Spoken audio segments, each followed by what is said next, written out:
My name is Brandy Sabena. I'm doing my presentation on the period of the Civil War and after 1860 to 1900 with an emphasis on women's suffrage movement. This movement is relevant in American social welfare because it pushes the agenda of liberty and equality with an emphasis on women's rights. Although this was not the beginning of the fight for women's rights, in 1845, a women's rights convention was held in Seneca Falls, New York. This would be recognized in history as what started the women's suffrage movement. Historians call this movement the cult of womanhood. The mission of this convention was to promote women deserving their own political identities, equal gender roles, and the pursuit of life, liberty, and happiness, which essentially is what we consider as well-being in the social work profession. There were some major issues amongst the movement. The major issues were: one, the enfranchisement of women, pushing reform legislation, and the right to vote. Pushing reform became difficult because no one wanted to listen to women's ideas. Politics and law were a masculine cause, and women simply were not respected. Women adopted the notion that being able to vote would help further their agenda, and the right to vote became the most important agenda of the suffrage movement. There were many leaders in the movement. There were many suffragists and pioneers who played a key role in the women's suffrage movement, such as Alice Paul, Lucy Burns, Lucretia Mott, and Carrie Chapman. But the two main people who were the most visible in association with the movement are Elizabeth Cady Stanton and Susan B. Anthony. Elizabeth Cady Stanton is best known for her organizing this movement. She got involved because she was introduced to law and reform at a very early age. She was raised by a lawyer and also the cousin of reformer Gerrit Smith. She married a reformer who he would eventually become a lawyer. She is also known for omitting the obey portion of her marriage nuptials. She didn't believe women should have to obey anyone. She also founded the American Equal Rights Association along with Anthony and others. The Equal Rights Association focused on the equal rights of American citizens, especially the right of suffrage, irrespective of race, color, and sex. She also wrote the Declaration of Sentiments for the convention, and this declaration was based off the Declaration of Independence and just added on the demand of women and men being equal with the law. And men and women both attended the convention and both signed this declaration. She also had a newspaper called The Revolution, which she was co-editor along with Anthony and others. This newspaper called The Revolution was used to educate, spread awareness, and address the issues of equal rights for women. The second most visible person in the movement is named Susan B. Anthony. She was raised under the Quaker belief that all are equal under God. She became a part of this movement because her family fought in the American Revolution, and this taught her to stand up against the law for injustices. She is also a teacher, and her father was good friends with Frederick Douglass, who is credited with being the father of the Civil Rights Movement and one of the greatest intellects of his time. He inspired her to become an abolition activist.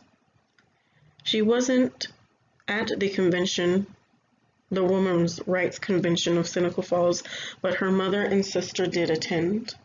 And she became friends with Stanton a few years after the convention, and they worked side by side, traveling from state to state, giving speeches about voting rights for women. Anthony would later become arrested for voting without permission.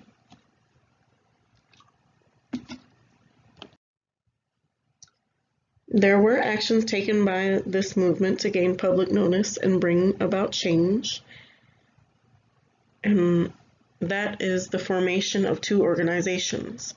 One organization was called the National American Woman Suffrage Association, and this group believed in pushing their agenda by campaigning and lobbying. They campaigned for the women's rights in individual states, and they lobbied for the passing of women's suffrage constitutional amendment. The second organization was the National Women's Party. This group was more militant and radical than the other group. They believed in pushing their agenda by using protest, like hunger strikes and picketing the White House. It can be noted that this group of women was the first to use such actions as picketing as a way to promote reform, and some of the members were briefly jailed because of it. The White House was picketed under the President Wilson, and it was picketed to encourage President Wilson and Congress to approve the suffrage constitutional movement. So there were a few changes that happened during the movement, but the biggest change was the passing of the 19th Amendment. Although most of the leaders, including Anthony and Stanton, had died because the social movement would last for several decades, the 19th Amendment was passed, allowing women to vote in 1920. It was originally passed in 1919 and ratified in 1920. This is credited as one of the largest achievements from the movement, and it can be noted that the passing of this amendment was achieved peacefully while using democratic policies. There was a social work presence amongst the movement. There was a lady named Alice Paul who was a social worker, and she wanted to promote gender equality. She was also the president of NWP, and she was one of the members jailed for her involvement with picketing the White House.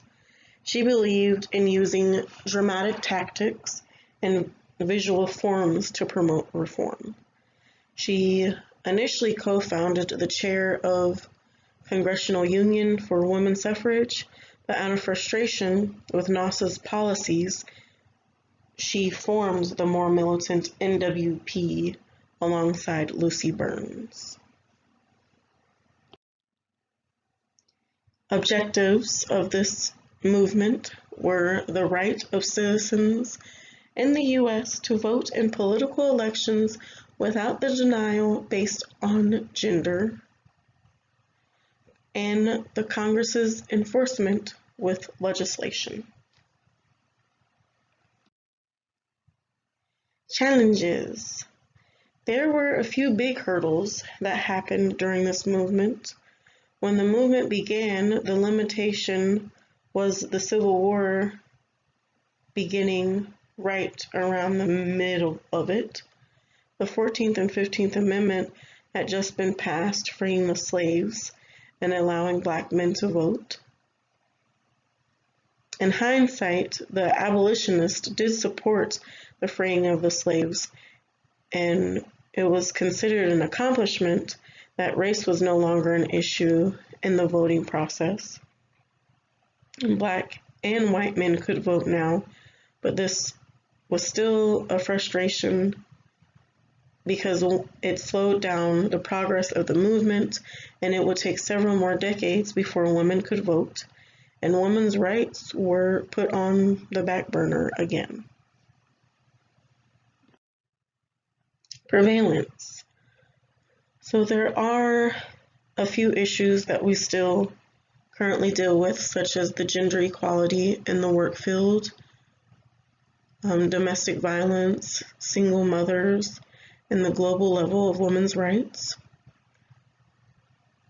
The policy that was created to pass the 19th Amendment addressed the issues of freedom to vote, but women were still discriminated against in the workforce and at home.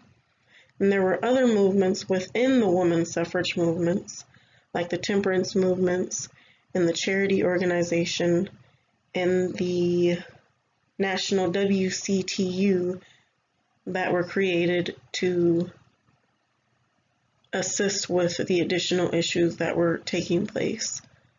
There were many issues that sparked amongst the movement, such as the abuse of alcohol, domestic violence, and women in their transition to the workforce. Many women were unprepared. The problem of disenfranchisement of women is currently still happening. There are still issues in the work field, with women making significantly less than men doing the same job, but women's voting rights in the U.S. was ratified and protects the citizens. Women's voting rights on a global level are still hindered. Many Muslim countries, for example, still don't give women the right to vote or have a voice.